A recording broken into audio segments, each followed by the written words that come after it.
তুমি তৈরি হয়েছো তো? আর হ্যাঁ, টিফিন বক্স নিয়েছো তো? আর শোনো, টিফিন বক্স খালি করে কিন্তু বাড়িতে আসবে, বুঝেছো? হ্যাঁ মা, আমি তো টিফিন খালি করেই বাড়ি আনবো। আমি তো প্রত্যেকদিন খাবার শেষ করেই বাড়িতে আসি বলো। আমি যদি খাবার খেতে না পারি, আমার খাবারগুলো রোহিত খেয়ে নেয়, আর রোহিতের টিফিন বক্সের খাবারগুলো আমি খেয়ে নেই। ঠিক এমন সময় রোহিত প্রীতিকে জানালা দিয়ে ডাকতে আসে। এই প্রীতি, তুই স্কুলে যাবি না? তাড়াতাড়ি আয়, দেরি হয়ে যাচ্ছে তো। তুই কি আজকেও তোর মায়ের সঙ্গে স্কুলে যাবি? তুই তো এখন অনেক বড় হয়ে গিয়েছিস রে। একা একা তুই স্কুলে যেতে পারিস না? আমাকে দেখ, আমি একা একাই স্কুলে যাই। মা, আমি আজকে তোমার সঙ্গে স্কুলে যাব না। আমি আজকে রোহিতের সঙ্গে স্কুলে যাব। আমিও তো রোহিতের মতো বড় হয়ে গেছি বলো। ক্লাস 3-তে পড়ো, তাতেই কিনা তোমরা বড় হয়ে গেছো? আচ্ছা আচ্ছা, ঠিক আছে। তোমরা কিন্তু সাবধানে যাবে, ঠিক আছে? রাস্তাঘাটে একদম দৌড়াদৌড়ি করবে না, ধীরে সুস্থে ভালোভাবে হেঁটে যাবে। এসব কথা শুনে প্রীতি অনেক খুশি হয়ে যায় আর স্কুলের ব্যাগটা নিয়ে দৌড়ে বাড়ির বাইরে বেরিয়ে পড়ে। চল চল রোহিত, শোন, আমি কিন্তু তার উপর ভীষণ রেগে আছি। তুই কাল বিকেলে আমার সঙ্গে খেলতে আসিসনি কেন? আমি তো তোর জন্য অপেক্ষা করছিলাম। আর বলিস না, মা কালকে আমাকে জোর করে ধরে পড়তে বসিয়েছিল, আর কিছুতেই বাড়ির বাইরে বের হতে দেয়নি। তুই এত চিন্তা করছিস কেন বল? আজকে আমরা স্কুলে গিয়ে টিফিন টাইমে খেলা করব। এই বলে তারা দুজন স্কুলে চলে যায়। তারা একে অপরের সঙ্গে খেলা করতে খুব ভালোবাসতো। তার জন্য তারা স্কুলে টিফিন টাইমের জন্য অপেক্ষা করতে থাকে। টিফিনের ঘন্টা বাজার সাথে সাথেই তারা স্কুলে খেলতে শুরু করে দেয়। প্রীতি, আজকে আমরা একটা অন্যরকম খেলা খেলবো রে। আজকে আমরা বর বউ খেলবো। তুই হবি বর, আমি হব বউ। না না, আমি হব বর আর তুই হবি বউ। আমাদের দুজনের বিয়ে হবে, ঠিক আছে? হ্যাঁ হ্যাঁ, খুব মজা হবে রে। কিন্তু আমার কাছে তো এখন কোনো শাড়ি নেই। বউরা তো শাড়ি পরে, যেরকম আমাদের মায়েরা পরে, দেখিস নি? আমরা তো এখন স্কুলে আছি রে, তাই আমরা স্কুল ড্রেস পরে বিয়ে করব। তুই এখানেই থাকবি, আর আমি তোকে বিয়ে করতে আসবো। আমি না কদিন আগে একটা বিয়ে বাড়িতে গিয়েছিলাম, আর সেখানে কি করে বিয়ে করতে হয় তা আমি দেখেছি। বাহ চাচি, এখন তুই কোথায় পাবি রে? আমাদের কি সত্যি সত্যি বিয়ে হচ্ছে নাকি? আমাদের তো এমনি এমনি বিয়ে হচ্ছে। আমি আমার কয়েকটা বন্ধুকে নিয়ে আসছি বরযাত্রী হিসেবে। আর তাছাড়া এখন মিথ্যে মিথ্যে বিয়ে হচ্ছে তাতে কি? আমি যখন বড় হব, তোকে তখন আমি সত্যি সত্যি বিয়ে করব। আমরা যখন বড় হব না, মানে যখন হাই স্কুলে উঠবো, তখনই আমরা বিয়ে করে নেব। খুব মজা হবে। এভাবেই প্রীতি আর রোহিত একে অপরের সঙ্গে বিয়ে বিয়ে খেলতো আর নানা জল্পনা কল্পনা করতে থাকতো। দেখতে দেখতে টিফিন পিরিয়ড শেষ হয়ে যায়। এই বউ, টিফিন পিরিয়ড শেষ হয়ে গেছে। চলো চলো, এবার আমরা ক্লাসে চলে যাই। আর হ্যাঁ, এখন থেকে আমি তোমাকে বউ বলেই ডাকবো। আর আজ থেকে কিন্তু আমি তোমায় বউ বলেই ডাকবো। আর হ্যাঁ, আমি যে তোমায় বিয়ে করেছি, এটা আবার তুমি ভুলে যেও না কিন্তু। না না, ভুলে যাব কেন? আমি তোমার বউ, আর তুমি আমার বর। চলো চলো, আমরা এখন ক্লাসে চলে যাই। এভাবেই রোহিত এবং প্রীতি খেলার ছলে একে অপরকে সেদিন থেকে বউ বলে ডাকতে শুরু করলো। এভাবেই রোহিত এবং প্রীতি একে অপরকে বর বউ বলতে শুরু করলো। তারা খুব ছোট ছিল বলে তাদের বাবা মারাও সেসব কথায় খুব একটা পাত্তা দিত না। দেখতে দেখতে আরো কয়েক বছর কাটে। এখন তারা ক্লাস 9-এ পড়ে। তারা অনেকটা বড় হয়ে গেলেও এখনো তারা একে অপরকে বর বউ বলেই ডাকে। এই দেখে তাদের ক্লাসের বন্ধু বান্ধবীরা অনেক অবাক হয়ে যায় আর অনেকেই তাদেরকে নিয়ে হাসি ঠাট্টা করে। এই বউ, আমার একটা স্কেল মনে হয় তোমার কাছে আছে, একটু দেখো তো। কাল তো আমরা একসাথেই অঙ্ক করতে বসেছিলাম। আমার মনে হয় স্কেলটা তুমি ভুল করে বাড়িতে নিয়ে গেছো। ভুল করে নয়, আমি এটা ইচ্ছে করে নিয়ে গেছি, কারণ তোমার স্কেল মানে তো আমারও স্কেল। কোনো প্রবলেম নয় প্রীতি, তুমি স্কেলটা বরং তোমার কাছেই রাখো। আমি একটা নতুন স্কেল কিনে নিব। আর তোমার কিছুর প্রয়োজন হলে তুমি আমাকে বলবে। আমি তো তোমার বর, তোমার সব দায়িত্ব আমার। প্রীতি এবং রোহিতের এমন কথাবার্তা শুনে তাদের ক্লাসের কিছু বন্ধু বেশ অবাক হয়ে যায়। এই তোরা কি পাগল হয়ে গেছিস নাকি? তোরা একে অপরের সঙ্গে এভাবে কেন কথা বলছিস পাগলের মতো? বাড়ি থেকে কি তোদের দুজনের বিয়ে ঠিক করে দিয়েছে? না না, বিয়ে ঠিক করে দেয়নি, তবে আমরা বড় হলে আমাদের বিয়ে ঠিক করে নেব। আমরা ছোটবেলাতে একবার স্কুলে বিয়ে করেছিলাম। আমার মনে হচ্ছে এদের মাথার স্ক্রু ঢিলা হয়ে গেছে। সবাই স্কুলে পড়াশোনা করতে আসে, আর এরা মনে হয় স্কুলে বিয়েই করতে আসে। তোরা কি না স্কুলে বিয়ে করেছিলি? এই, স্কুলে কি আবার বিয়ে হয় নাকি বলতো? এই তোরা এত বকবক কেন করছিস বলতো? আমার মাথায় কোনো সমস্যা নেই, যত সমস্যা আছে তোদের মাথায়। আমরা তো ছোটবেলা থেকেই স্কুলে বড় বউ খেলতাম, বুঝেছিস তো? আর আমাদের পড়াশোনা শেষ হয়ে গেলে আমরা বিয়ে করে নেব। আর সেই বিয়েটা আমরা স্কুলেই করব, বুঝেছিস? আর তোদের সবাইকে আমরা নেমন্তন্ন করব। শোন, তোদের দুজনকে দেখে আমার কি মনে হচ্ছে জানিস? তোরা নিব্বা নিব্বি। এই বয়সে এমন বিয়ে বিয়ে করলে তাদেরকে নিব্বা নিব্বি ছাড়া অন্য কিছু বলাই যাবে না। এভাবে বেশ কিছুদিন কাটে। একদিন রোহিত স্কুলে যাবে বলে প্রীতিদের বাড়িতে আসে। কি হলো কি প্রীতি, তুমি স্কুলে যাবে না? তাড়াতাড়ি তৈরি হয়ে নাও। না না রোহিত, না না রোহিত, আমি তো স্কুলে যাব না। কাল রাত থেকে আমার খুব জ্বর হয়েছে, সেই জন্য আজকে মা আমাকে স্কুলে যেতে বারণ করেছে। বিকেলে আমি মায়ের সঙ্গে ডাক্তার দেখাতে যাব। এ বাবা, তুমি স্কুলে যাবে না? আমাকে একটা ফোন তো করতে পারতে, অথবা একটা মেসেজ করে বলতে তো পারতে। বলো, তুমি যখন স্কুলে যাবে না তখন আমিও যাব না। আমি আজ অব্দি কোনোদিনও তোমাকে ছাড়া একা স্কুলে যাইনি। এভাবেই প্রীতি স্কুলে যায় না বলে রোহিতও সেদিন স্কুলে যায় না।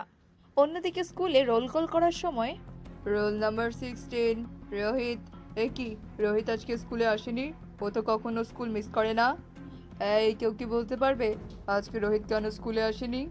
হ্যাঁ স্যার, আমি জানি। আজ তো প্রীতির শরীর খারাপ, তাই রোহিত স্কুলে আসেনি। আরে আরে, আমি তো প্রীতির কথা জিজ্ঞেস করিনি, আমি তো রোহিতের কথা জিজ্ঞেস করেছি। প্রীতি স্কুলে আসেনি, প্রীতির শরীর খারাপ, এতে রোহিতের কি সাধ? রোহিত কেন আবার স্কুলে আসেনি? আমি বলছি স্যার, প্রীতির সত্যি শরীর খারাপ, সেই জন্যই প্রীতি স্কুলে আসেনি।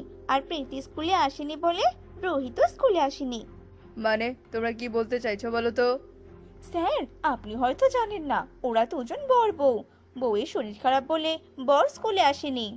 রোহিত রোহিত হয়তো প্রীতির স্যার, রোহিত হয়তো প্রীতির সেবা যত্ন করছে। মনিকার এমন কথা শুনে সারা ক্লাস হো হো করে হেসে ওঠে। রমেশ এতে অনেক রেগে যায় আর পুরো ক্লাসকে ধমক দিয়ে চুপ করিয়ে দেয়। রমেশ স্যার মনে করে বাচ্চারা হয়তো মজা করে এসব কথা বলছে।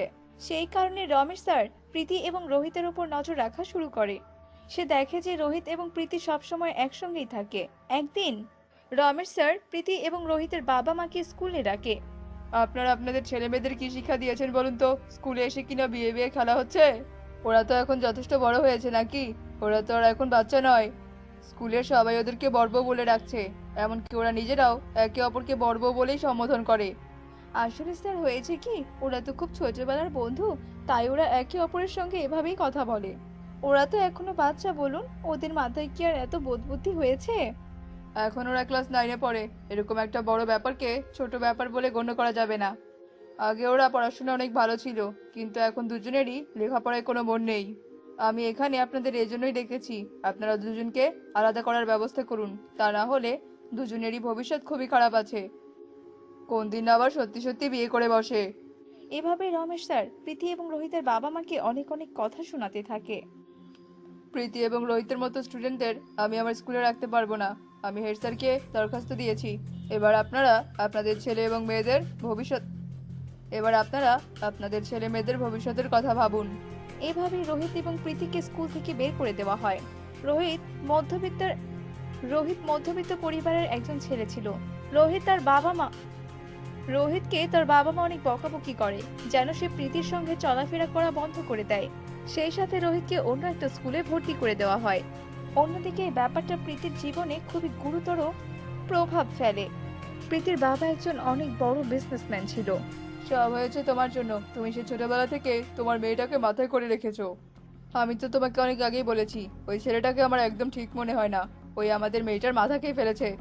তুমি এরকম করে কেন বলছো? তুমি জানো ছেলেটা কত ভালো? রোহিত সত্যি খুবই ভালো ছেলে। আর তাছাড়া ওরা যদি একে অপরকে পছন্দ করে তাহলে দোষের কি? ওরা পড়াশোনা শেষ করে নিজেদের পায়ে দাঁড়িয়ে না হয় বিয়ে করবে। এবার আমি পুরোপুরি শিওর হলাম যে তোমার জন্যই তোমার মেয়ে এমন বিগড়ে গেছে। ওরা এখন সবেমাত্র ক্লাস 9-এ পড়ে। ওরা এখনই ওদের জীবনের ডিসিশন কিভাবে নিতে পারে। ওরা তো খারাপ আর ভুলের মধ্যে পার্থক্য করতে জানে না। আর তাছাড়া রোহিতের বাবা সামান্য একটা কার মেকানিক। যদি আমাদের মতো এরকম বিজনেসম্যান হতো তাহলে না হয় আমি ভেবে দেখতাম। ঠিক আছে, কিন্তু এখন তুমি কি করতে চাইছো সেটা বলো। স্কুল থেকে তো ওকে বের করে দিয়েছে। খুব ভালো কাজই করেছে। এবার আমি প্রীতিকে এখান থেকে অন্য একটা শহরে পাঠিয়ে দেব। আর হ্যাঁ, প্রীতির সিম কার্ডটা কেড়ে নেবে। আর হ্যাঁ, প্রীতি এবার থেকে হোস্টেলেই পড়াশোনা করবে। আর পড়াশোনা শেষ করে একদম বিয়ে করবে। না না বাবা, আমি আর কোথাও যাব না। আমি এখান থেকে পড়াশোনা করতে চাই। আমি আর রোহিতের সাথে কথা বলবো না। আমাকে শুধু তোমরা এখান থেকে দূরে পাঠিয়ে দিও না। তোমরা যা বলবে আমি তাই করব। তুমি কথা না বললেও তো ওই ছেলে তোমায় ছাড়বে না। তুমি বড়লোক তো, তাই তোমাকে ফাঁসানোর চেষ্টা করছে। এখন হয়তো বুঝতে পারছো না, কিন্তু পরে তুমি ঠিকই বুঝবে। এভাবেই মনোহর বাবু প্রীতির কোনো কথাই শুনতে চায় না। প্রীতিকে কয়েকদিনের মধ্যেই অন্য শহরে পড়াশোনা করার জন্য পাঠিয়ে দেওয়া হয়। অন্যদিকে মনোহর বাবু রোহিতের বাবাকেও অনেক ধমক দেয়, আর রোহিতের বাবা তার সিম কার্ডও চেঞ্জ করে দেয়। এই জন্য রোহিত এবং প্রীতি একে অপরের সঙ্গে কোনোভাবেই যোগাযোগ করতে পারছিল না। তারা দুজনে একে অপরকে খুবই মিস করে, কিন্তু তারা কখনোই একে অপরের কোনো খোঁজ পায় না।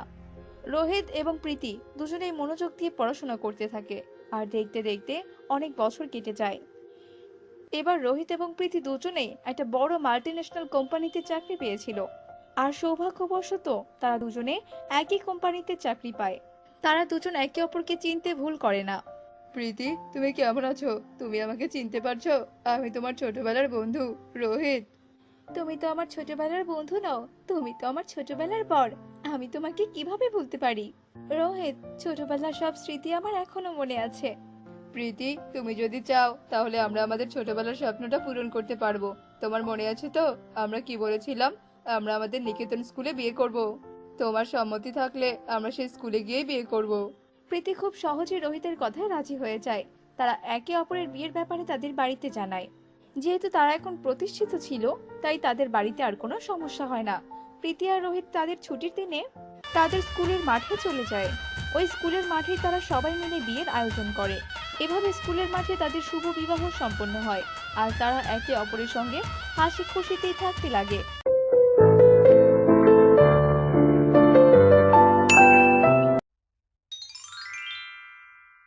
সত্যি আমার কপালটা সত্যি অনেক খারাপ। আমি এই জীবনে কিছুই করতে পারলাম না। রানীমা, আপনি হঠাৎ এমন কথা কেন বলছেন? আর তাছাড়া আপনি এমন চিন্তিত কেন? হয়েছে কি আমাকে বলুন তো, নাকি আবার আপনার দুই কন্যাকে ডাকবো? থাক দাসী, ওদেরকে আর ডাকতে হবে না। ওদের দুজনকে তো আমি আর গর্ভে ধরিনি। রাজ্যের নিরাপত্তার জন্য পরিরাজ্য থেকে পরিকন্যা আর নাগরাজ্য থেকে নাগকন্যাকে আমি নিয়ে এসেছিলাম। সন্তানের মতো স্নেহ যত্নে লালন পালন করেছি। ভেবেছিলাম বড় হয়ে ওরা পাতালপুরের দায়িত্ব নেবে, আমি নিশ্চিন্তে থাকবো। কিন্তু সেটা আর হলো কি করে বলো? হেরো হেরো, দেখলি তো নাগিন, আমি তোকে কিভাবে পরাজিত করলাম। তুই কখনোই আমার শক্তির সাথে পারবি না। আমার সাথে আর কখনো ঝগড়া করতে আসবি না।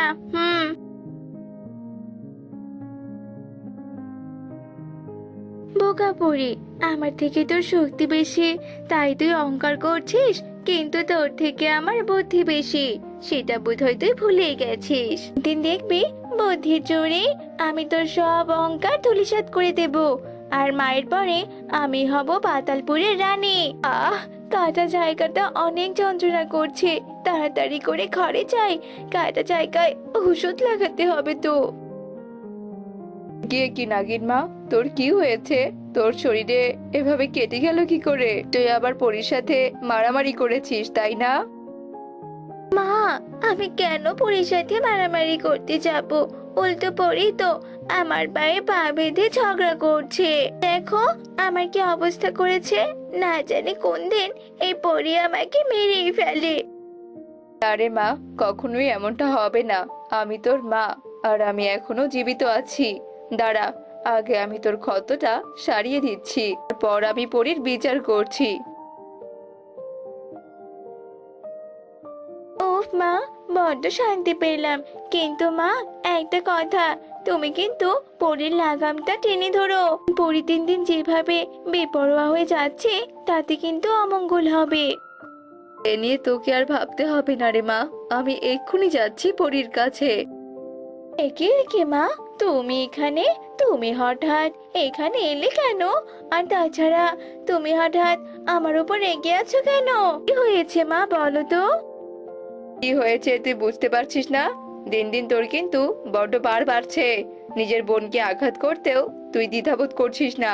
যদি এভাবে একে অপরকে আঘাত করিস, দুজনে মিলে ঝগড়া করিস, তবে তোরা পাতালপুরীকে কিভাবে রক্ষা করবি? হ্যাঁ, একদম ঠিক হয়েছে, উচিত শিক্ষা হয়েছে পরীর। পরী যাতে মায়ের সামনে নত হয়ে থাকে, তার জন্যই তো আমি এসব কথা এসে মাকে বলেছি। আর ইচ্ছে করে আমি হেরে গেছি, ভাবে আমি সবসময় মায়ের সামনে ভালো সেজে থাকবো। আর এক পর্যায়ে আমি পাতালপুরীর রানী হয়ে উঠবো। হ্যাঁ, আমি তাই করবো। এদিকে তুই কি দেখছিস? হ্যাঁ, আমি যেন এরপর আর কখনো এমন ঘটনা না শুনি, মনে থাকে যেন। বড্ড চালাক ওই নাগিন। ওই নাগিন কিনা আমাকে আবারও কথা শোনালো। ওই নাগিনের জন্যই মা আজকে আমাকে মারলো। দিন ওই নাগিন মায়ের মনে জায়গা করে নিচ্ছে। আর আমি খুব ভালো করে বুঝতে পারছি ওই নাগিন খুব শীঘ্রই পাতালপুরীর রানী হতে যাচ্ছে। কিন্তু আমি সেটা কিছুতেই হতে দেব না। আমি হব পাতালপুরীর রানী, আর সেটা যে করেই হোক। এটা হচ্ছে পাতালপুরের অমূল্য রত্ন, আর এই রত্নটা আজ আমি আমার দুই মেয়ের হাতে তুলে দেব। আর এই রত্ন যে কতটা গুরুত্বপূর্ণ তা আমি দুই মেয়েকে বুঝিয়ে দেব। তো ওরা দুই বোন তো সবসময় ঝগড়া করে, আবার এই রত্ন নিয়ে ঝগড়া করবে না তো? কে ওখানে? ওখানে কে? কে লুকিয়ে লুকিয়ে আমার সব কথা শুনছে? বেরিয়ে এসো। কে? বেরিয়ে এসো বলছি।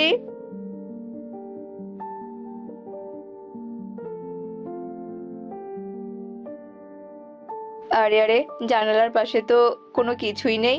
তাহলে কি আমি ভুল ভাবলাম? যাক বাবা, অত ভেবে কোনো কাজ নেই। তাই রত্নটা নিয়ে ঘুমিয়ে পড়ি, রাত যে হয়ে গেছে। ওর পাতাল রানী তার কক্ষে যায়, আর বিছানার নিচে সে পাথরটা রেখে ঘুমিয়ে পড়ে। রাতের বেলা একটা ছায়া এসে সেই রত্নটা চুরি করে নিয়ে যায়। হায় হায়, এটা আবার কি হয়ে গেল? আমি তো রত্নটা বালিশের নিচে রেখেছিলাম। কে চুরি করেছে? কে কোথায় আছিস? তাড়াতাড়ি ছুটে আয়। কি হয়েছে রানীমা?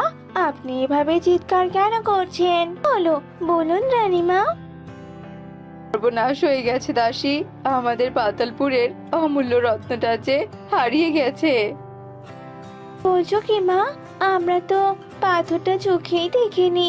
আর তাছাড়া এই প্রাসাদে তো আমরা ছাড়া আর কেউই থাকে না। আমরা চারজনই শুধু থাকি। যারা পাতাল প্রজারা তো প্রাসাদের বাইরে থাকে। ভিড়ে থাকে বলে কি আর চুরি করতে পারবি না নাকি? আমরা তো কেউই চুরি করিনি। তবে নিশ্চয়ই এটা ওই পাহারাদারদের কাজ। এই তুই চুপ কর তো। তোর এসব বুদ্ধি একদম অকেজো, মাথা মোটা কোথাকার। মা, আমি তোমাকে একটা বুদ্ধি দিতে চাই। আমার বুদ্ধি শুনলে তুমি নিশ্চয়ই চোর ধরতে পারবে, আর তোমার মূল্যবান পাথরটাও ফিরে পেতে পারো। বুদ্ধি নাগিন, বলতো আমাকে। সকলের সামনে এটা বলা যাবে না মা।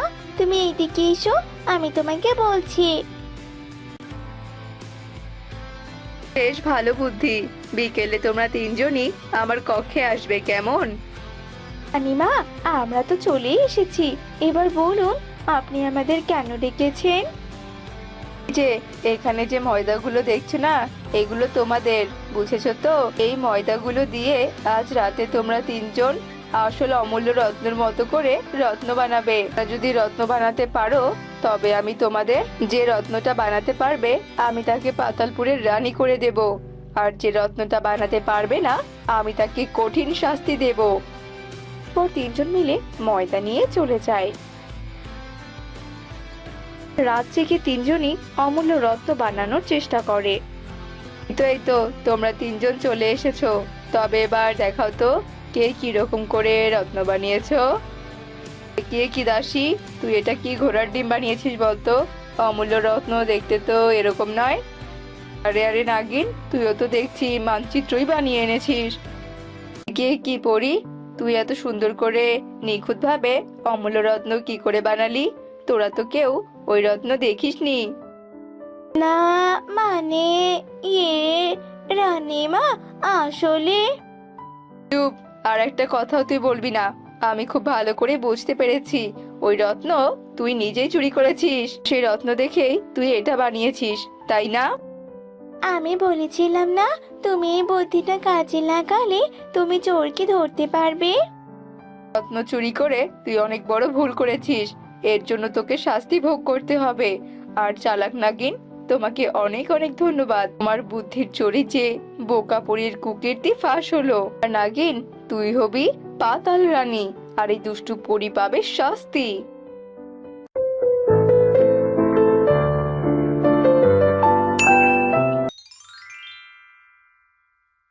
সকাল ৬টার সময় রিয়া তার স্বামীকে জাগানোর চেষ্টা করছিল। আরে কি হয়েছে? আজকে তো রবিবার, আজকে একটু শান্তিতে ঘুমোতে দাও। আরে এখন না ঘুমালেও চলবে, এখন তাড়াতাড়ি চলো কাজটা সেরে আসি। আরে কি করব, যা করার তুমি একাই করো, আমাকে একটু ঘুমাতে দাও। আরে তাড়াতাড়ি চলো, না হলে যে লাইনে দাঁড়িয়ে থাকতে হবে। আরে জোর করছো কেন? যখন আমার আছেই না তখন আমি কি করব? যা করার একা গিয়ে করো। এর ভরসা করে থাকলে তো আমাকে সারাদিন এভাবেই দাঁড়িয়ে থাকতে হবে। যখনই রিয়া পেট আঁকড়ে ধরে বাইরের দিকে গেল, তখনই সে দেখতে পেল তার যা আগে থেকে বাথরুমের বাইরে দাঁড়িয়ে আছে। আরে লেট হয়ে গেল, আরো আগে উঠলে ভালো হতো। রিয়াকে দেখে ওর ছোট যা বলল, এসো দিদি, তাড়াতাড়ি লাইনে দাঁড়াও। যদি তোমরা তিনজন এখানে থাকো তাহলে ভিতরে কে? আর কে থাকবে মা ছাড়া? এরপর মিতা তার শাশুড়ি মাকে ডাকতে থাকলো। আরে মা, আপনি কি ঘুমে গেলেন নাকি? তাড়াতাড়ি বাইরে আসুন, সবাই যে বাইরে দাঁড়িয়ে আছে। মিতা যখন এসব কথা বলছিল, তখনই বাথরুম থেকে তাদের শাশুড়ি মা সীমা বেরিয়ে এলো। এই দেখে রিয়া সবার আগে বাথরুমে ঢুকে গেল, আর ঢুকেই চট করে দরজাটা বন্ধ করে দিল। ওর এমন কাণ্ড দেখে বাকিরা অনেক অবাক হয়ে গেল। তখনই বড় বউ রাখি দরজা ধাক্কা দিয়ে বলতে লাগলো, আরে রিয়া, তাড়াতাড়ি বের হ বলছি। আমার তো নাম্বার ছিল আর তুই আমার আগে চলে গেলি। বের হ, তাড়াতাড়ি বের হ। আরে এত জোরে জোরে কেন দরজা ধাক্কাচ্ছিস? দরজাটা কি ভেঙে ফেলবি নাকি? ও যখন ভিতরে ঢুকেছে ও তো ভালোভাবেই পেট পরিষ্কার করে বের হবে। আর আমি যখন ভিতরে ছিলাম ওভাবে কেন দরজা ধাক্কাচ্ছিলি রে? আর তোমার যদি এতই তাল থাকে তাহলে তুমি সকাল সকাল উঠে পেট পরিষ্কার করে নেবে। আর তোমাদের পটির জন্য তো আমাদেরই সমস্যা হয়ে যাচ্ছে। এসব বাদ দিন তো মা, এখন বলুন তো এভাবে আমরা আর কতদিন পটি করব? সারা জীবন এইভাবেই যেতে হবে। মানে? তোমাদের ভাগ্যে তো একটা টয়লেটই জুটেছে, আর আমাদের সময় আমরা খোলা জায়গাতেই পটি করতাম। আর খোলা জায়গাতে পটি করতে যে কি মজা রে! আহা! এই বলে সীমা চুপ করে গেল। মা, আপনার যখন এতগুলো ছেলের বউ, তখন তো আপনার তাহলে আরেকটা টয়লেট বানানো উচিত। এসেছে আবার আরেকটা টয়লেটের কথা বলতে। এটা কি তোর বাপের ঘর নাকি রে? কিন্তু মা, আমাদের বাড়িতে যে টয়লেটের লাইন হয় না, সেটা কিন্তু আর অন্য কোনো বাড়িতে হয় না। ব্যাপারটা কিন্তু একদম বস্তির মতো হয়ে যাচ্ছে। শুধু পার্থক্য এটাই, শুধু তফাৎ এটাই যে বালতি আর মগ নিয়ে লাইনে দাঁড়াতে হয় না।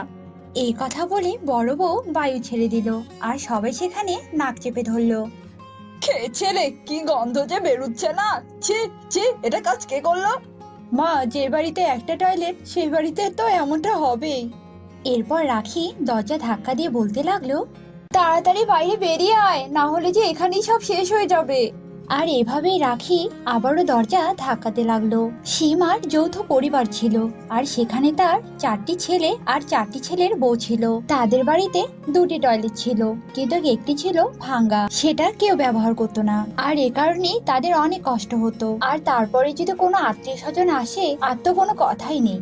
এমনই একদিন কেউ তাদের বাসায় আসে, আর রিয়া দরজা খুললো। রেশমি ম্যাডামের একটা পার্সেল আসছে। দাঁড়াও, আমি এক্ষুনি ওকে ডাকছি।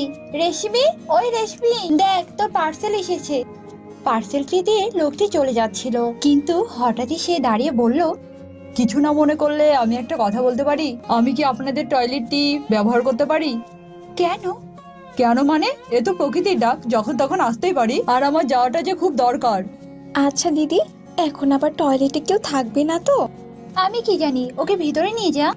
এরপর রেশমি ছেলেটিকে টয়লেটের দিকে নিয়ে গেল, আর ছেলেটি যেই না টয়লেটের দরজাটা খুলতে লাগলো, তখনই সে দেখলো ভিতরে কেউ আছে। আর ভিতর এই কেড়ে বিরক্ত করছে, আমার পটি শেষ না হওয়া পর্যন্ত আমি বাইরে আসবো না। আসতে বলো, কেউ যদি শুনে নেয় তাহলে কি ভাববে?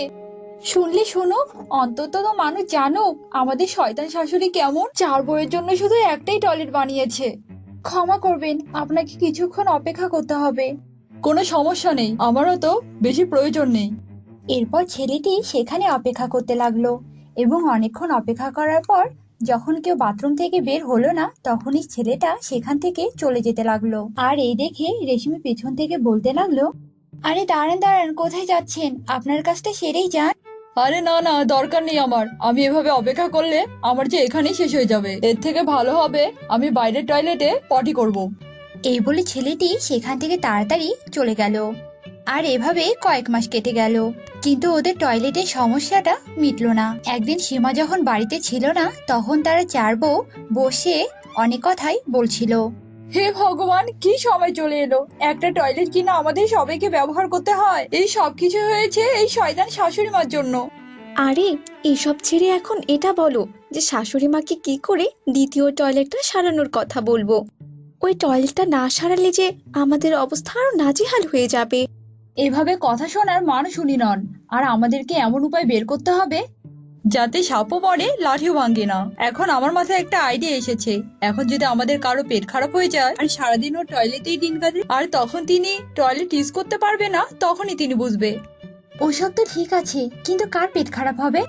তোরই হোক না, আমি না হয় ওষুধ এনে দিচ্ছি। বাবা, এটা কি কোনো হলো? খেয়ে দিয়ে কি আর কোনো কাজ নেই? তুমি বরং একটা কাজ করো, যেহেতু যেহেতু তোমার আইডিয়া, তুমি বরং করো।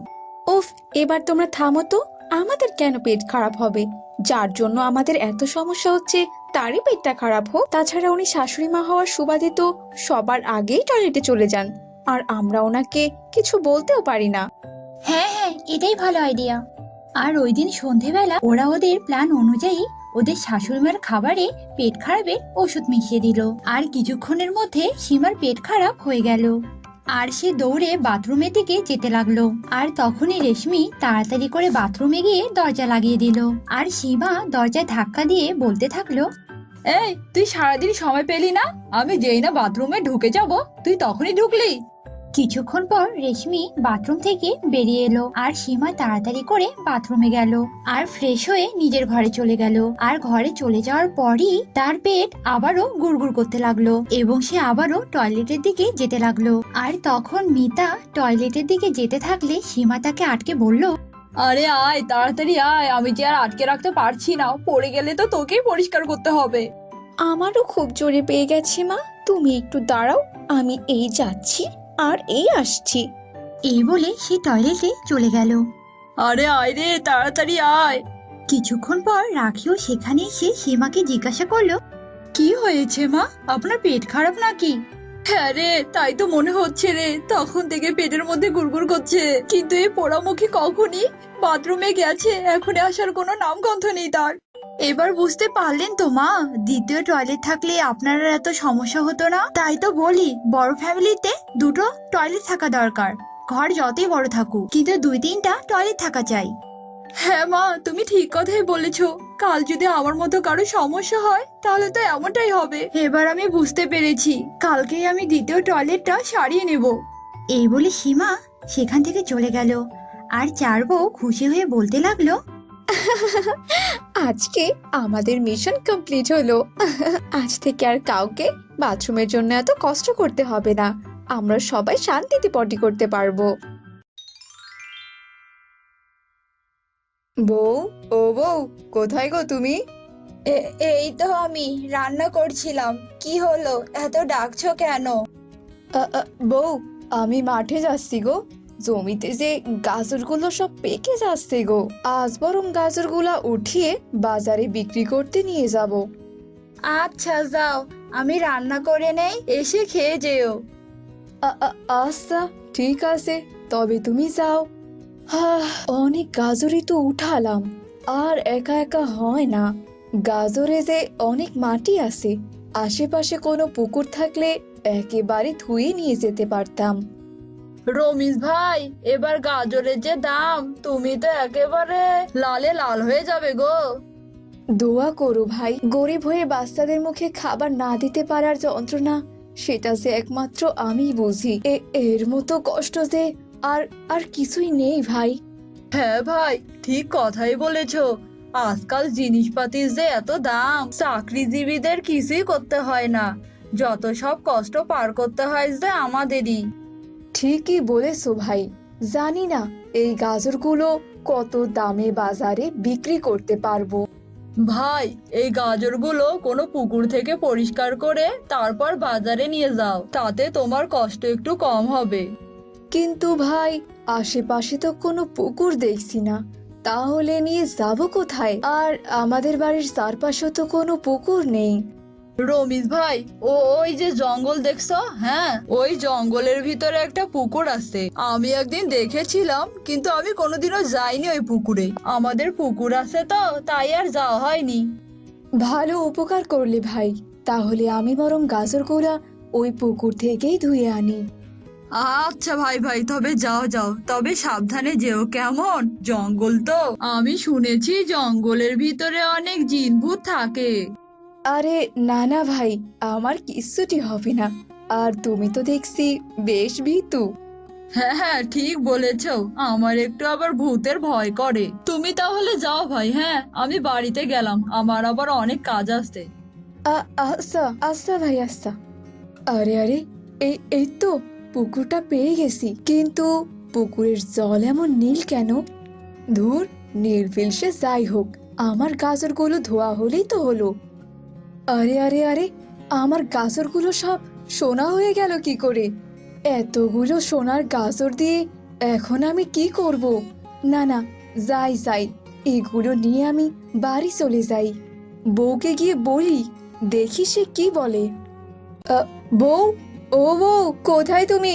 এদিকে এসো আর দেখো দেখো আমি কি নিয়ে এসেছি। ও মা, এত সোনা! এত সোনা তুমি কোথায় পেলে গো? ও গো, তুমি আবার চুরি টুরি করলে না তো? সি সি সি সি বউ, তুমি আমায় এ কথা বলছো? আমায় দেখে কি তোমার এমন মনে হয়? আসলে আমি সেটা বলিনি। আমি তো এত সোনা আগে কখনো দেখিনি গো, তাই আর কি বললাম। আমার যে কি খুশি লাগছে সেটা আমি তোমাকে বলে বোঝাতে পারবো না গো। বউ, সে যে অনেক কথা, শুনবে শুনবে তুমি? তাহলে শোনো। ওমা তাই? তাহলে তুমি একটা কাজ করো, কালকে আবারও গাজর নিয়ে ওই পুকুরে যাও, আর তারপর দেখো কি হয়।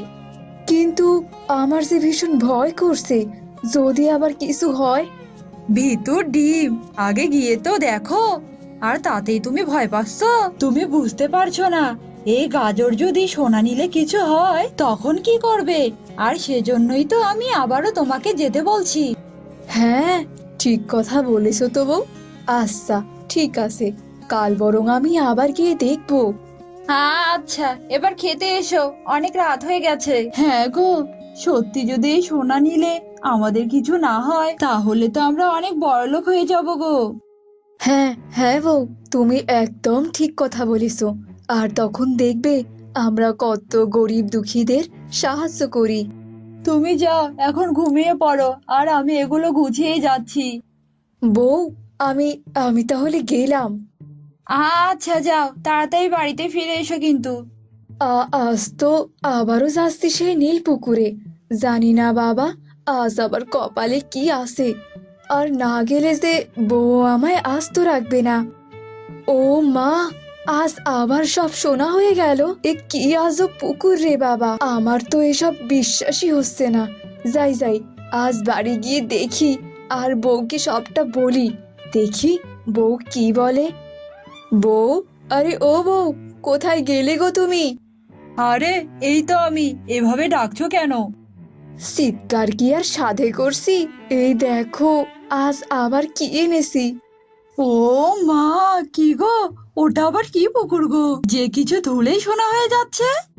জানি নে গো বউ, আমার যে আর কিছুই ভালো লাগছে নে। এবার তো আমার সত্যি সত্যি খুব ভয় করছে।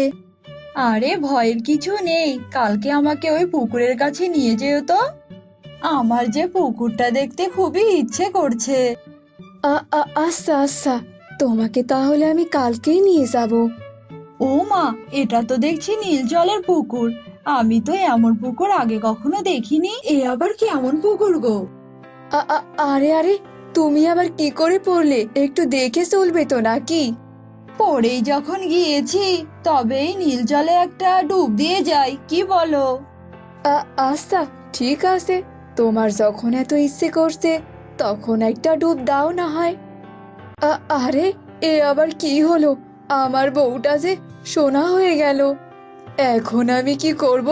বউ, ও বউ, আমি তোমাকে এখন মানুষ করব কি করে? এভাবে একা একা বসে এখানে কাঁদছো কেন তুমি? কিসের এত কষ্ট তোমার? আমার বউটা এই নীল জলে পড়ে যে সোনার পুতুল হয়ে গেছে। আমি তাকে এখন কি করে আগের রূপে ফিরিয়ে আনবো? এটা মায়াবী পুকুর, সেটা কি তুমি জানো না? এই পুকুরে তুমি যে জিনিস ডোবাবে সেই জিনিসটাই সোনার হয়ে যাবে। আচ্ছা, তুমি কে? আর তুমিও তো দেখছি একটা সোনার হরিণ। তাহলে কি তুমিও এই পুকুরে পড়ে গিয়েছিলে? না, আমি এই মায়াবী পুকুর পাহারা দেই। মায়াবী রাজ্যেই আমার বসবাস। তুমি আবার তোমার বউকে আগের মতনই ফেরত পাবে। তুমি সত্যি বলছো মায়াবী হরিণ? তাহলে বলো না, আমি আমার বউকে কিভাবে আগের রূপে ফিরিয়ে পাবো?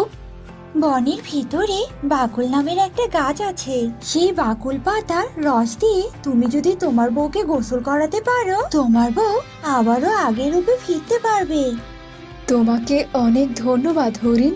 আমি আমি এক্ষুনি যাচ্ছি সেই গাছের রস আনতে। শোনো, আমিও চলে যাচ্ছি। তোমরা আর কখনোই পুকুরের কাছে এসো না। তোমাদেরকে এই পুকুর যা সোনা দিয়েছে তা দিয়েই তোমরা সারা জীবন বসে বসে খেতে পারবে। তোমরা যদি আবার ওই পুকুরের কাছে আসো তাহলে কিন্তু তোমাদের বিপদ হতে পারে। না না মায়াবী হরিণ, আমরা আর কখনোই এখানে আসবো না। বউ, তুমি যে আবার আগের মতো হয়ে গেছো। চলো চলো, আমরা আর কখনোই এই নীল পুকুরের কাছে আসবো না। তুমি যদি আর কোনোদিনও আমার কাছে না ফিরতে তাহলে কি হতো বলো তো? পাগল বর আমার, আমি তো সবকিছু দেখতে পাচ্ছিলাম কিন্তু কিছু বলতেই পারছিলাম না। চলো, আমাদের কাছে যা সোনা আছে তা দিয়ে আমরা সারা জীবন বসে বসে খেতে পারবো। আমাদের আর কোনো কিছুরই দরকার নেই।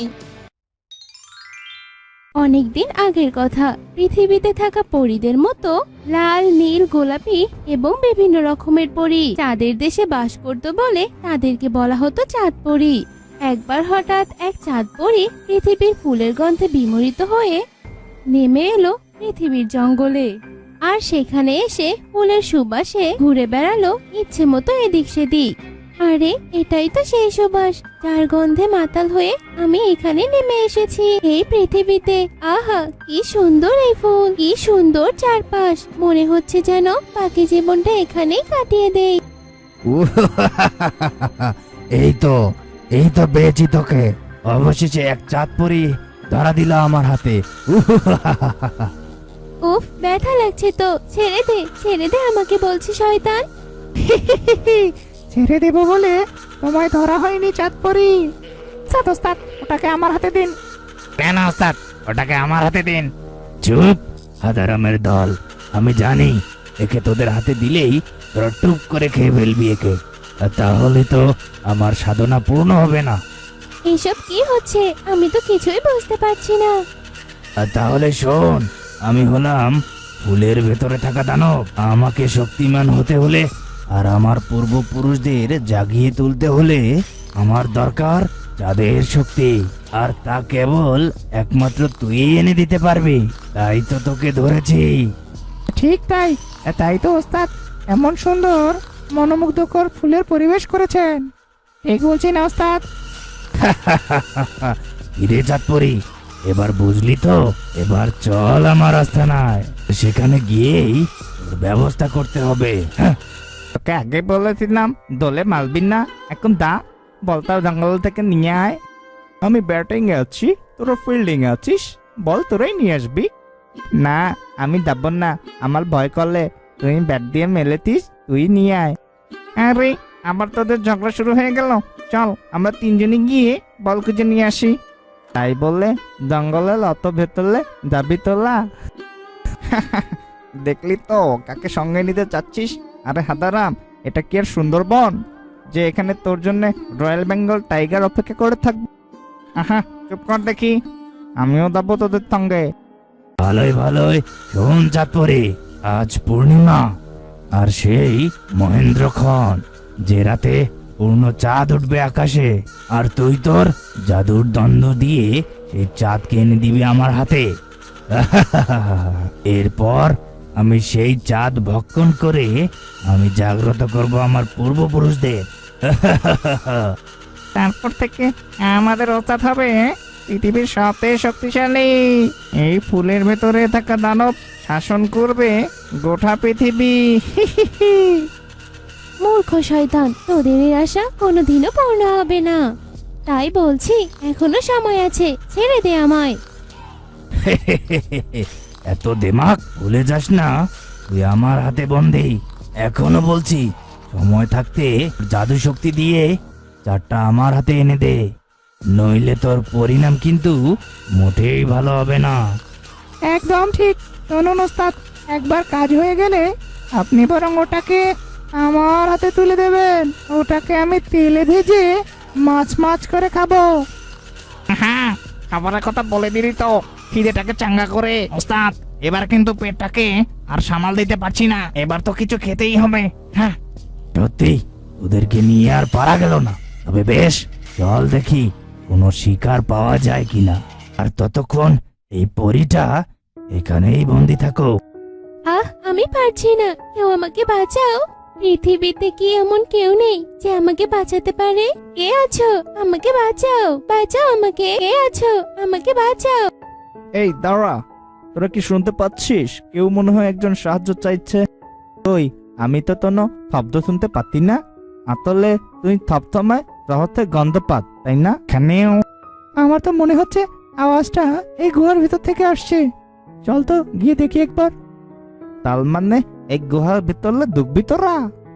আচ্ছা, তোর ভয় পেলে তুই বরং এখানেই থাক। এই কি অন্ধকার রে বাবা, সাবধানে পা ফেলিস।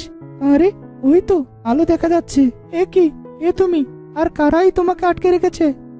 বাঁচাও, আমাকে বাঁচাও তোমরা, নইলে যে এই পৃথিবী ধ্বংস হয়ে যাবে।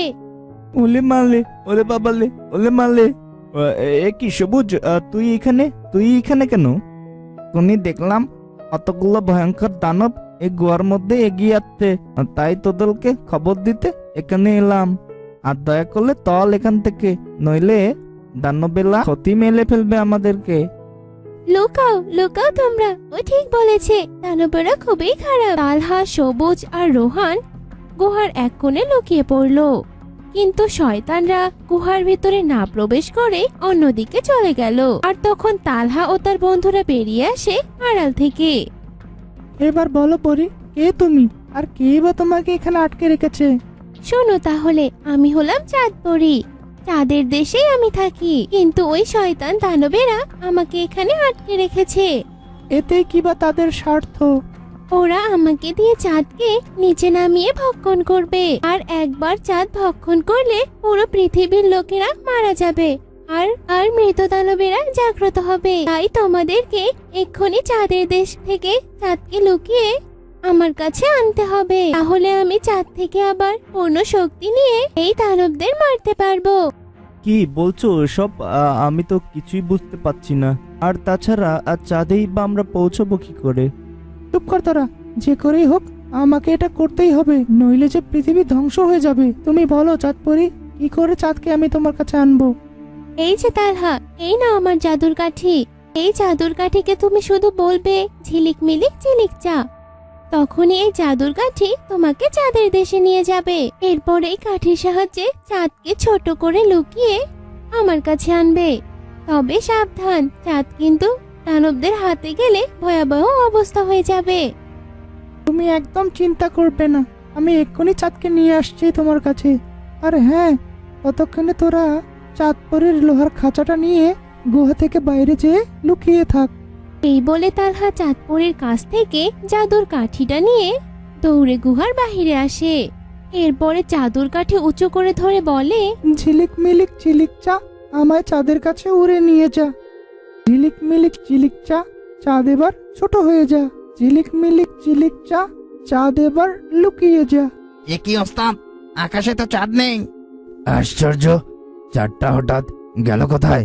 চল তাড়াতাড়ি, ওই চাঁদ পরীকে গিয়ে ধরতে হবে। ওকে ধরলেই সব বেরিয়ে আসবে। ঝিলিক মিলিক ঝিলিক চা, আমাকে এবার চাঁদপুরের কাছে নিয়ে যা। ওস্তাদ, পরীটাকে তো দেখছি না। কার এত বড় সাহস আমার গুহায় এসে চাঁদ পরীকে চুরি করে নিয়ে গেছে?